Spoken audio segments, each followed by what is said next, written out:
Assalamualaikum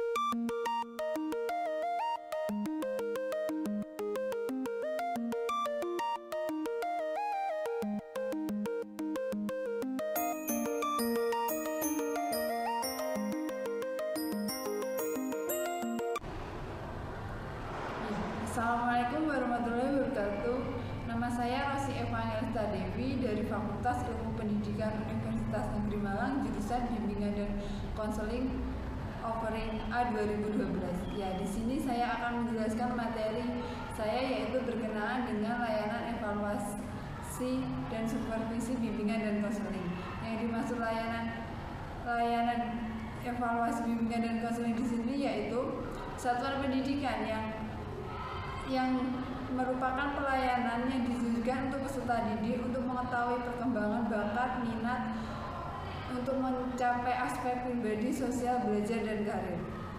Nah, di sini layanan di sini mampu mengarahkan peserta didik untuk berkembang secara optimal dalam bidang belajar, sosial, karir, dan belajarnya.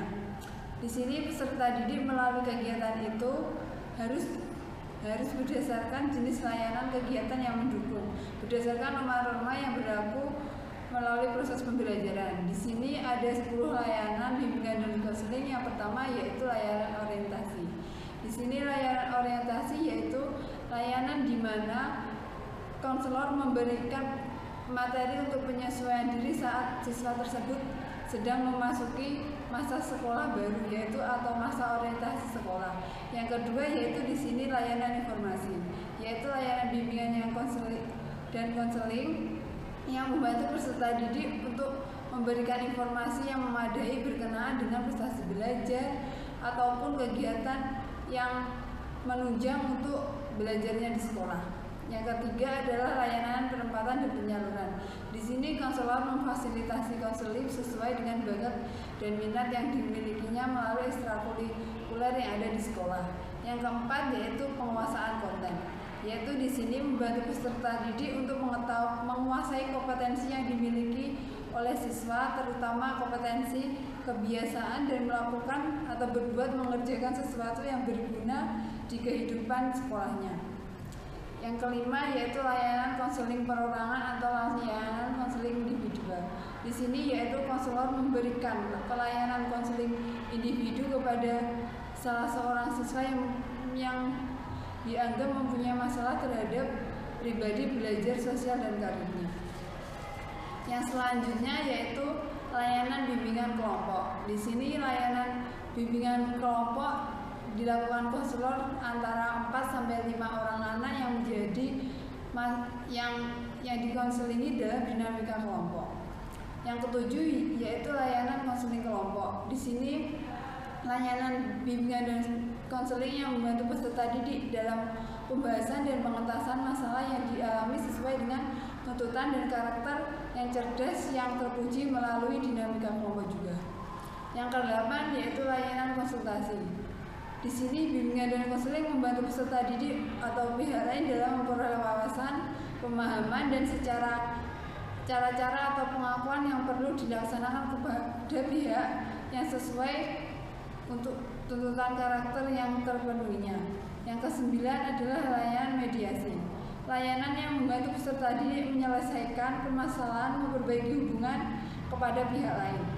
Yang ke-10 yaitu layanan advokasi. Maksudnya layanan advokasi di sini yaitu konselor membantu peserta didik untuk memperoleh kembali hak-hak dirinya dan yang tidak diperhatikan.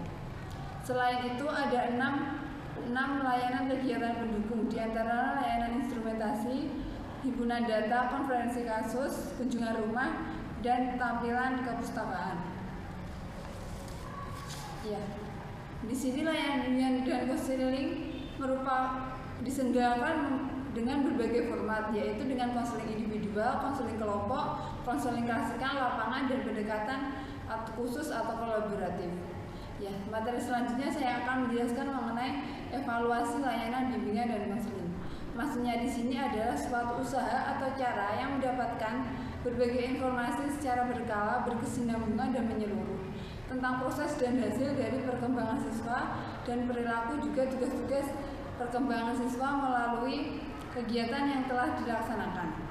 Melalui kegiatan evaluasi di sini, konselor dapat melihat apakah usaha tersebut dapat membantu untuk perkembangan siswa yang ada di sekolahnya. Nah, di sini evaluasi dilakukan dengan cara umpan balik atau pemberian feedback kepada siswa untuk memperbaiki atau mengembangkan pelaksanaan program yang telah dilaksanakan. Yang kedua yaitu pemberian informasi mengenai kepada pihak sekolah atau pemimpin sekolah dan orang tua untuk mengetahui perkembangan sikap dan perilaku siswa. Kemudian materi selanjutnya yaitu evaluasi proses layanan bimbingan dan konseling. Evaluasi proses di sini maksudnya setelah konselor melaksanakan proses layanan, yaitu penilaian proses di sini untuk mengatasi partisipasi dan aktivitas dalam layanan bimbingan dan konseling, mengungkapkan pemahaman siswa, bahan-bahan yang disajikan, mengungkapkan kegunaan layanan yang berguna untuk siswa dan perolehan siswa sebagai kasih dari partisipasi atas keaktifannya dalam kegiatan layanan bimbingan dan konseling. Mengungkapkan minat siswa tentang bakat dan minat yang diperlukannya, mengungkapkan kelancaran proses dan suasana penyelenggaraan kegiatan layanan. Penilaian di sini dapat dilakukan dengan melalui wawancara, angket, tes dan non-tes, juga analisa hasil kerja siswa.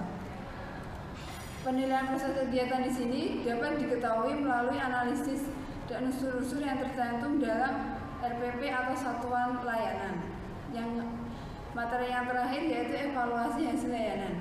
Di sini setelah konselor melakukan proses evaluasi, kemudian konselor melakukan evaluasi hasil layanan. Evaluasi hasil layanan di sini terlaksana dan perlu dinilai hasilnya untuk mengetahui apakah layanan bimbingan tersebut efektif dan dapat membawa perkembangan dampak positif yang didapatkan oleh siswa, terutama dalam memperoleh layanannya. Penilaian terhadap hasil di sini selain berguna untuk mengatasi efektivitas layanan bimbingan dan konseling, juga dapat dipergunakan sebagai dasar pertimbangan bagi perkembangan program-program yang ada di sekolahnya.